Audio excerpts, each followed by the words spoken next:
दारागाव पिकनिक स्पटआव बायदि रोखोमनि समाज बेरेखा हाबा सोलियो होननाय बाथ्राया नंखाय बुंदों जगदीश रामसियारि।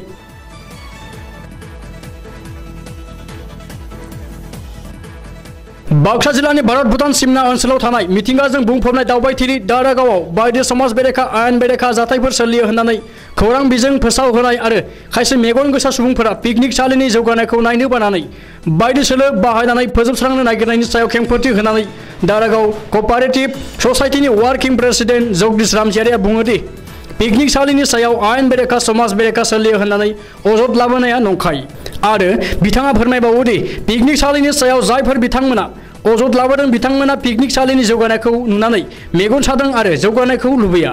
लोगोसे बिथाङा दारागाव पिकनिक सालिखौ जाय समनिफ्राय दारागाव दिरिं क'पारेटिभ ससाइटिया आखायाव लाबोदों बै समनिफ्राय सोरखारनिफ्राय जेबो राङारि मदद मोनबोआखै, थेवबो ससाइटिनि सोद्रोमाफोरनि गावखौ बावसोमनाय आरो दावबायारिफोरनि एफा एनै रांनि मदद आरो अनसुंथाइजोंनो जेसेबां हायो दावबायसालिखौ जौगानायनि खामानि मावबाय थानायखौ फोरमायो।